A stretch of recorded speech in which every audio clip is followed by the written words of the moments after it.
Le balado, le planif, le planif. Dans l'angle mort, avec Isabelle Bérard.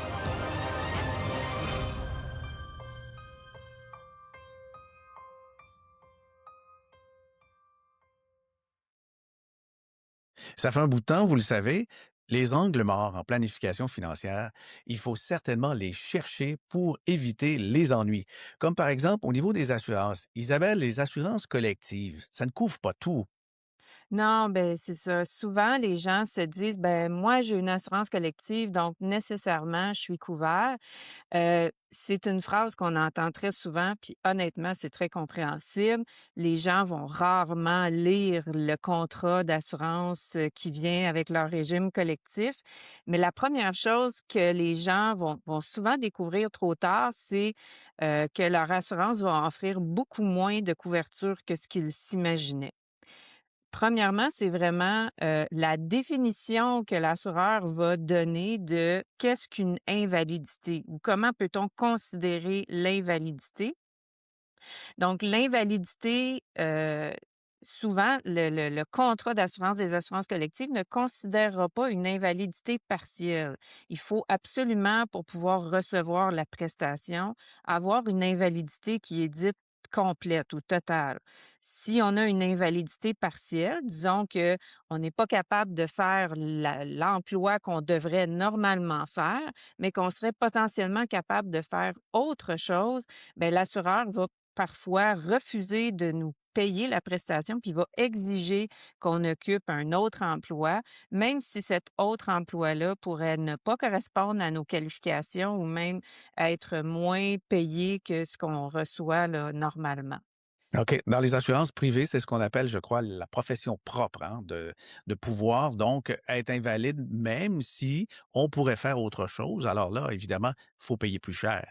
Oui, effectivement, tu as tout à fait raison, Fabien. Quand on prend une assurance privée individuelle et qu'on s'assure pour la profession propre, ça veut dire que si on n'est pas en mesure d'exercer exactement la même profession que ce qu'on exerce à l'heure habituelle, ben on va quand même recevoir une prestation, même si on serait capable d'occuper un autre emploi. Mais ça, c'est souvent quelque chose qu'on ne retrouve pas dans les assurances collectives. Donc, Mhm. résultat, souvent, on n'a soit aucune prestation ou bien on a une prestation qui est carrément, réduite, mais la personne n'est pas pleinement fonctionnelle, elle n'est pas considérée assez invalide pour pouvoir, être indemnisée comme elle s'imaginait qu'elle pourrait l'être. Le deuxième angle mort des assurances collectives, c'est souvent la durée, des prestations. Il y a plusieurs compagnies, d'assurance dans le cadre des contrats d'assurance collective qui vont couvrir seulement pour une période limitée. Souvent, on va retrouver 2 ans ou 5 ans maximum.